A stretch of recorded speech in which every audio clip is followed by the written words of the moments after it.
السلام علیکم۔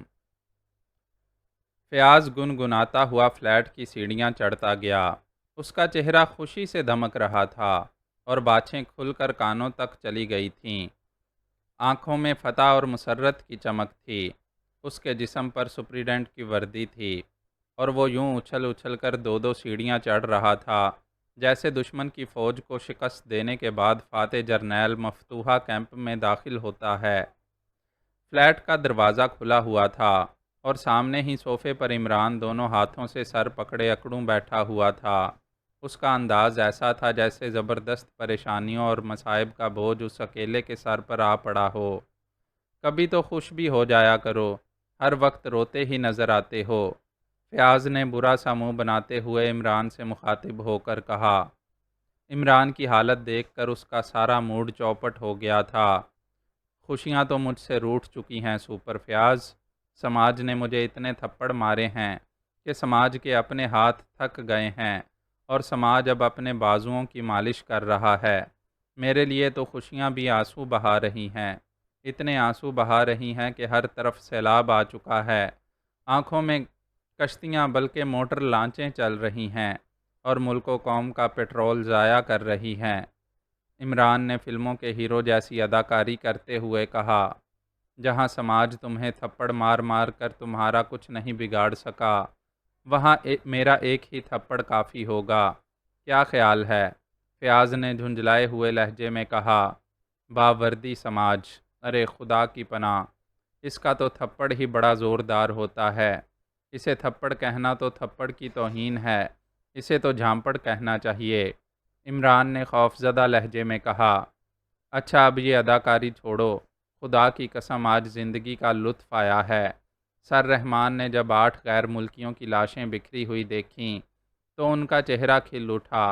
بس کچھ نہ پوچھو، وہ تعریفیں ہوئیں کہ سارے گلے شکوے دور ہو گئے۔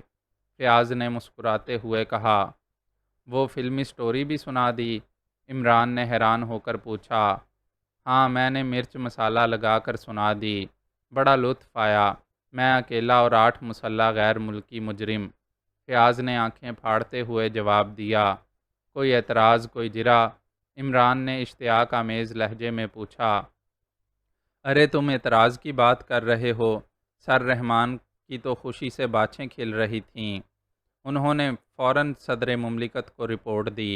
کامیاب رپورٹ، فیاض نے جواب دیا اور عمران سر پر ہاتھ پھیر کر رہ گیا۔ سر رحمان اب واقعی بوڑھے ہو چلے تھے اور بوڑھے اور بچے تو ٹوٹے ہوئے کھلونوں سے بھی جی بہلا لیا کرتے ہیں۔ اچھا چلو تمہارے پیسے تو حلال ہو گئے، کیا یاد کرو گے؟ مفت میں مجرم مار لیے، عمران نے کہا۔ اچھا جی یہ مفت ہے؟ 12.5 لاکھ روپے خرچ کیے ہیں، مذاق نہیں۔ کبھی کمائے ہوں تو پتہ چلے کہ پیسے کیسے کمائے جاتے ہیں۔ بس گولیاں چلا کر 8 غیر ملکی مار لیے اور ان کے بدلے مجھ جیسے آدمی سے 12.5 لاکھ روپے مار لیے، اس پر اکڑ رہے ہو؟ فیاض نے لہجے میں غصہ پیدا کرتے ہوئے کہا۔ اچھا تو یہ بات ہے، چلو ایسے ہی صحیح، اب دوسری نیلامی میں X2 کو بھی شامل کر لیتا ہوں، پھر دیکھتا ہوں کون زیادہ بولی لگاتا ہے، عمران نے برا سا منہ بناتے ہوئے کہا۔ دوسری نیلامی؟ کیا مطلب؟ فیاض نے چونک کر آنکھیں پھاڑتے ہوئے پوچھا۔ بھائی یہ تو کارکن مجرم تھے، 1.5 لاکھ روپے میں ایک مجرم کی لاش میں نے فروخت کر دی کہ چلو اس بار نفع نہ سہی نقصان ہی سہی، مگر ڈیتھ سرکل کے اصل گرگے تو ابھی رہتے ہیں، ظاہر ہے ان کی قیمت تو ان کی حیثیت کے مطابق ہی ہوگی، عمران نے سادہ سے لہجے میں جواب دیتے ہوئے کہا۔ تم اب کمینہ پن پر اتر آئے ہو عمران، میں نے بہت برداشت کیا ہے تمہیں، مگر اس کا یہ مطلب نہیں کہ تم مجھے احمق سمجھ لو۔ یہ 8 لاکھ روپے کا چیک تم نے گرگوں کو پکڑوانے کا لیا ہے، سمجھے؟ اور اب تم نے اگر چکر چلانے کی کوشش کی تو پکڑ کر جیل بھیج دوں گا، پھر میں دیکھوں گا وہاں سے تمہیں کون چھڑواتا ہے، اور اگر کسی نے چھڑوا بھی لیا تو خدا کی قسم گولی مار کر خودکشی کر لوں گا، فیاض نے غصے سے چیختے ہوئے کہا۔ اس کا لہجہ جھنجھلاہٹ سے بھرپور تھا۔ ارے ارے یار ناراض کیوں ہو رہے ہو؟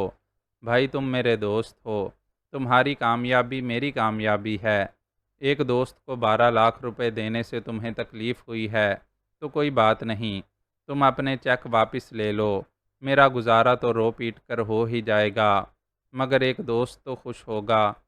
عمران نے دوسرے انداز میں نفسیاتی وار کرتے ہوئے کہا، بس بس، میں وہ چیک واپس نہیں لیتا، تم مجھے اب اصل گرگے پکڑوا دو، تمہارا میرا اس کیس کا حساب ختم۔ فیاض نے اس بار قدرے نرم لہجے میں کہا، نہیں بھائی، میں باز آیا ایسے سودے بازی سے، تم اپنے چیک بھی لے لو اور میں تمہیں مجرم بھی پکڑوا دیتا ہوں۔ سچ ہے، غریب کے پاس تھوڑی سی رقم بھی آ جائے تو لوگ تانے مار مار کر اسے ختم کر دیتے ہیں۔ اب دیکھو، مجھے معلوم ہے کہ تم ہر مہینے 10-12 لاکھ روپے انیٹھ لیتے ہو، میں نے کبھی تمہیں تانا دیا ہے؟ یہ ہے کمینگی اور شرافت میں فرق، عمران نے برا سا منہ بناتے ہوئے کہا، اور پھر اس سے پہلے کہ فیاض کوئی جواب دیتا، عمران نے سلیمان کو آوازیں دینا شروع کر دیں۔ فرمائیے۔ دوسرے لمحے سلیمان نے دروازے میں سے جھانکتے ہوئے کہا، بھائی سپر صاحب کے لیے وہ 2 چیک لا دو، انہیں واپس کر دیں، یہ بیچارے بڑے پریشان ہیں، کہتے ہیں اتنی بھاری رقم تمہیں دے دی ہے۔ عمران نے سلیمان سے مخاطب ہو کر کہا، اچھا جناب، ابھی لا دیتا ہوں۔ سلیمان نے خلاف توقع بڑی شرافت بھرے لہجے میں کہا، نہیں نہیں، رہنے دو۔ فیاض نے سلیمان کو منع کرتے ہوئے کہا، اور پھر وہ عمران سے مخاطب ہوا، تم تو ناراض ہو گئے یار، تم سے رقم مجھے زیادہ عزیز نہیں ہے، میں تمہیں ناراض نہیں دیکھ سکتا، تم مجھ سے اور 12 لاکھ کا چیک لے لو، مگر ناراض نہ ہو۔ فیاض عمران کی توقع کے عین مطابق اس کے اس نئے نفسیاتی جال میں پھنس ہی گیا۔ عمران جانتا تھا کہ اگر وہ یہ داؤ استعمال نہ کرتا تو فیاض واقعی اسے گولی مار دینے سے بھی نہ ٹلتا۔ نہیں بھائی، وہی 12 لاکھ ہی ہضم نہیں ہو رہے، کھٹے ڈگار آ رہے ہیں، تم مزید 12 لاکھ دے کر مجھے ہیضہ کروانا چاہتے ہو؟ عمران نے مسمسے لہجے میں کہا، مگر فیاض نے اس کی بات سنے بغیر جیب سے چیک بک نکالی اور ایک اور چیک لکھ کر زبردستی عمران کی جیب میں ٹھونس دیا۔ میں نے 8 لاکھ کا اور چیک لکھ دیا ہے، بس اب تو مسکرا دو، فیاض نے کہا، یعنی 4 لاکھ روپے کی ڈنڈی پھر بھی مار گئے، بھائی کاروبار کرنا تو کوئی تم سے سیکھے۔ عمران نے آنکھیں پھاڑتے ہوئے کہا، اور پھر جیب سے چیک نکال کر اس نے زور زور سے دوبارہ سلیمان کو آوازیں دینا شروع کر دیں۔ اب کیا ہے؟ سلیمان نے سخت لہجے میں کہا، یار ناراض کیوں ہوتے ہو؟ لکشمی دیوی بیٹھی ہو تو ناراض نہیں ہوا کرتے۔ یہ لو 8 لاکھ روپے کا نیا چیک، اللہ کرے گا باقی 4 لاکھ بھی مل ہی جائے گا۔ عمران نے چیک سلیمان کی طرف بڑھاتے ہوئے کہا، صرف 8 لاکھ روپے کا چیک، باقی 4 لاکھ ادھار؟ آج کل زمانہ ہے ادھار رکھنے کا، ادھار تو محبت کی کینچی ہے۔ سلیمان نے یوں برا سا منہ بناتے ہوئے چیک لیا جیسے 8 لاکھ کا نہیں، 8 پیسے کا چیک ہو۔ تم کینچی اس طرح کی بات نہ کیا کرو سلیمان، ورنہ کسی دن باربر شاپ کھول کر بیٹھ جاؤ گے۔ کہو ادھار محبت کا ہاون دستہ ہے، آدمی کو اپنی پیشہ ورانہ شناخت قائم رکھنی چاہیے۔ عمران نے نصیحت کرتے ہوئے کہا، تم دونوں ہی نہلے پر دہلے ہو، یوں باتیں کر رہے ہو جیسے میں نے 8 لاکھ کا چیک نہ دیا ہو، حقیر سا نذرانہ پیش کیا ہو۔ فیاض نے پھیکی سی ہنسی ہنستے ہوئے کہا، سلیمان، فیاض صاحب کو آج تک جتنی چائے پلوائی ہیں، تم نے ان کا صرف سوئی گیس کا بل کتنا بنتا ہے؟ عمران نے کہا، صاحب کیا پوچھتے ہیں، بس نہ ہی پوچھیں تو بہتر ہے، ایک بار چائے پلانے پر 1 روپے کی سوئی گیس جلتی ہے، اور میرے اندازے کے مطابق فیاض صاحب آج تک کروڑ چائے تو پی ہی گئے ہوں گے، اس سے زیادہ ہی ہو سکتی ہے، کم نہیں، کیوں فیاض صاحب، حساب ٹھیک ہے نا؟ سلیمان نے فیاض سے ہی تصدیق کراتے ہوئے کہا، اچھا اچھا، دفع ہو جاؤ، سن لیا ہے میں نے حساب، فیاض نے آنکھیں نکالتے ہوئے کہا، اور سلیمان مسکراتا ہوا واپس چلا گیا۔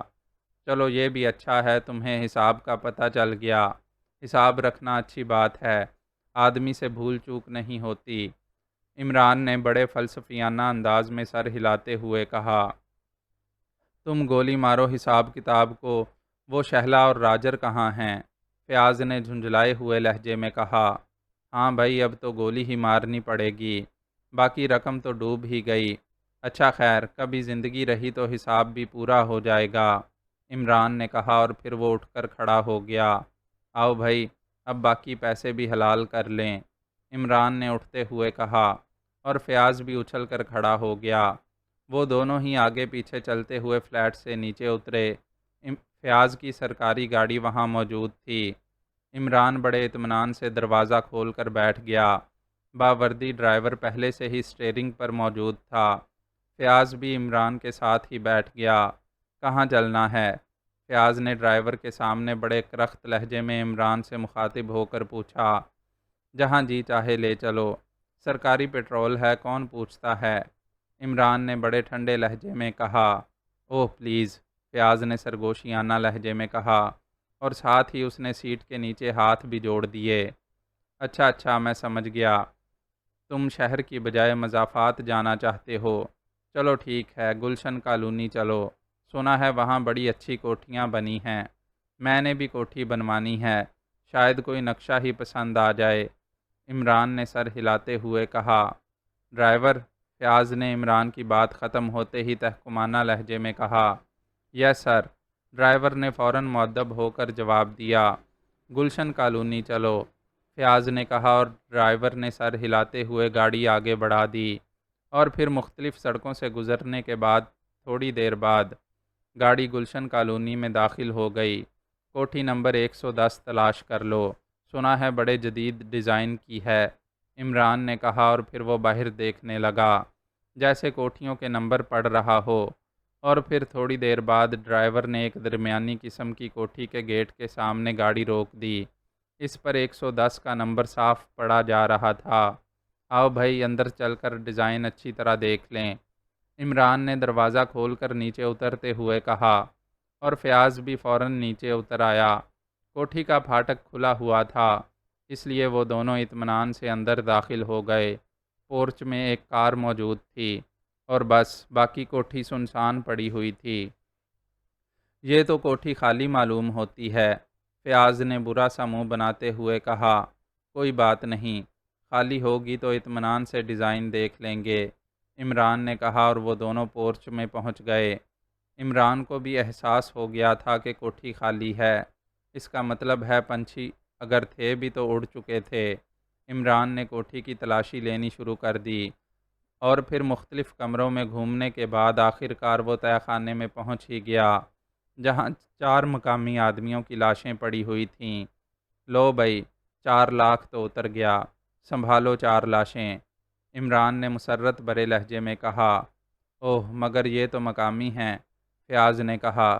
بھائی، غیر ملکی لاش کے 1.5 لاکھ لگے تھے، تو کیا مقامی کے 1 لاکھ بھی نہ دو گے، عمران نے برا سا منہ بناتے ہوئے کہا۔ تو کیا یہ بھی مجرموں کے ساتھی ہیں؟ مگر مجرم کہاں ہیں، فیاض نے کہا۔ وہ بھی مل جائیں گے یار، جو کام قسطوں میں ہو جائے وہ اچھا ہے، پہلی قسط تو وصول کرو، عمران نے کہا، اور فیاض سر ہلاتا ہوا واپس پورچ کی طرف بڑھنے لگا۔ سنو، اس ڈرائیور کو چھٹی کراؤ، اس طرح تو ہم سیر ہی کر سکتے ہیں، کام نہیں ہو سکتا، عمران نے سخت لہجے میں کہا۔ ٹھیک ہے، میں سمجھ گیا، فیاض نے کہا، اور تیزی سے قدم بڑھاتا باہر نکل گیا۔ اس کے جاتے ہی عمران نے تیزی سے کلائی پر بندھی ہوئی ٹرانسمیٹر واچ کا ونڈ بٹن گھمایا، اور جب گھڑی پر سوئیاں مخصوص ہندسوں پر پہنچیں تو اس نے ونڈ بٹن کو مخصوص انداز میں دوبارہ گھمایا۔ دوسرے لمحے گھڑی کے ڈائل پر ایک سرخ رنگ کا نقطہ جل اٹھا۔ عمران خاموشی سے اس نقطے کو دیکھتا رہا۔ چند سیکنڈ بعد نقطے کا رنگ سبز ہو گیا، اور عمران سمجھ گیا کہ رابطہ قائم ہو چکا ہے۔ Hello, Imran speaking, over, Imran نے گھڑی کے قریب منہ لے جا کر سرگوشیانہ لہجے میں کہا۔ یس سر، ٹائیگر بول رہا ہوں، اوور، دوسری طرف سے ٹائیگر کی مدھم سی آواز سنائی دی۔ کہاں سے بول رہے ہو، اوور، عمران نے پوچھا۔ شاہی روڈ کی پیلی عمارت کے باہر موجود ہوں، پروفیسر اس کوٹھی سے باہر آ گیا تھا، آپ کے حکم کے مطابق میں نے اس کا تعاقب کیا۔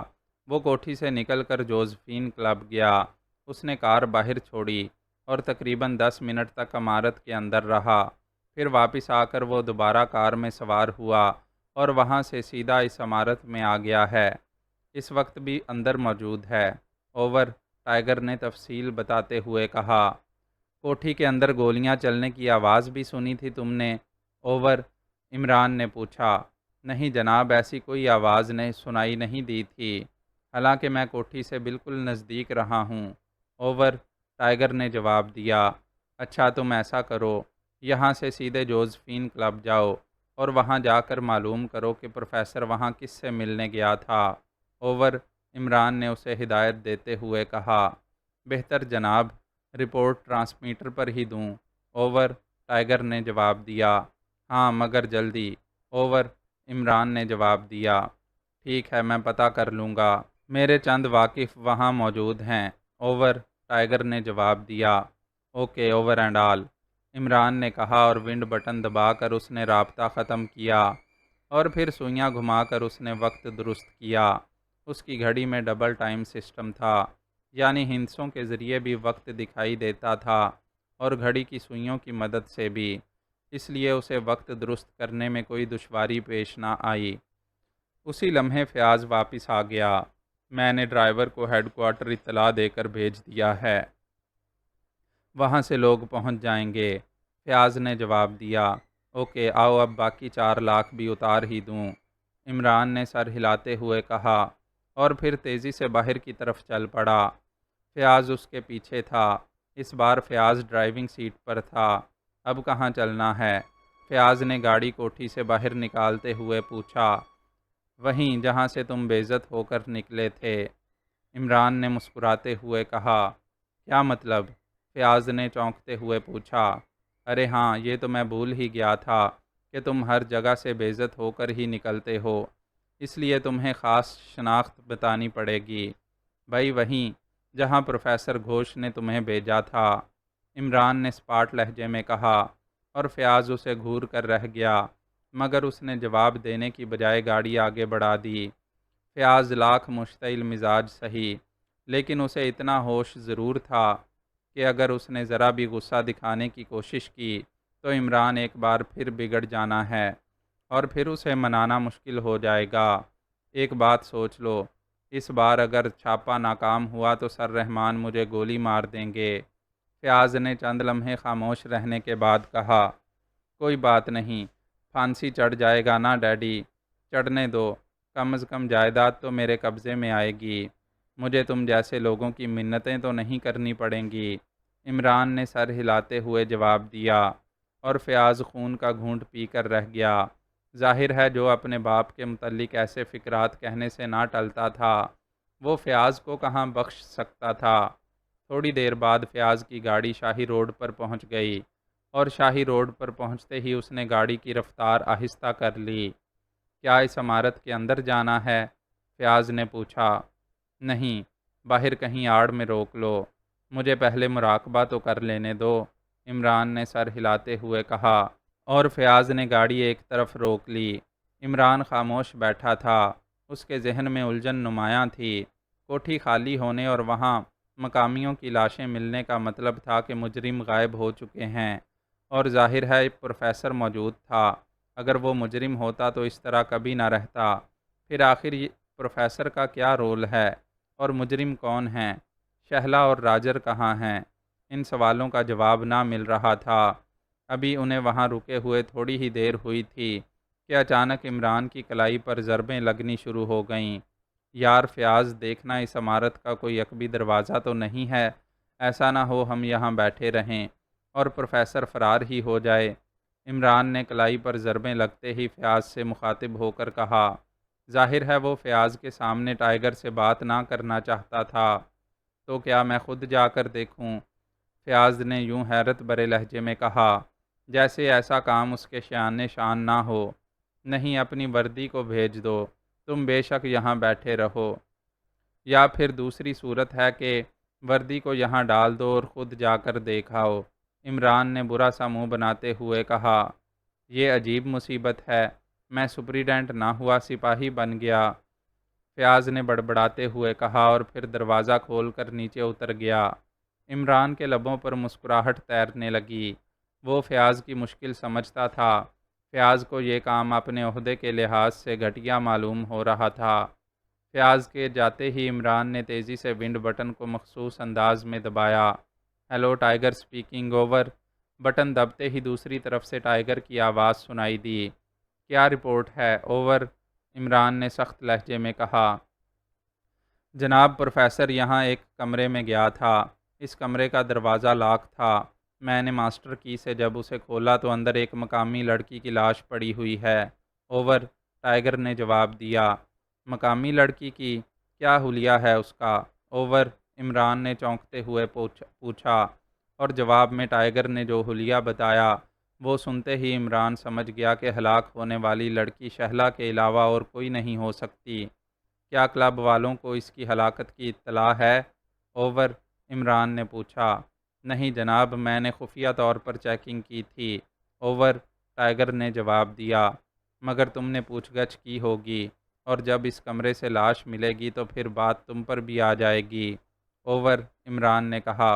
ہو تو سکتا ہے، پھر کیا حکم ہے؟ اوور، ٹائیگر نے جواب دیا۔ کیا تم اس لاش کو خفیہ طور پر وہاں سے نکال کر لا سکتے ہو؟ اوور، عمران نے پوچھا۔ بالکل لا سکتا ہوں۔ ایک راستہ ایسا ہے جہاں سے یہ کام آسانی سے ہو سکتا ہے۔ اوور، ٹائیگر نے جواب دیا۔ اوکے، پھر اس لڑکی کی لاش وہاں سے نکال کر اسے پیلی عمارت کی عقبی سمت کونے میں اندر پھینک دو، مگر جلدی۔ اوور، عمران نے کہا۔ بہتر جناب، مجھے زیادہ سے زیادہ آدھا گھنٹہ لگے گا۔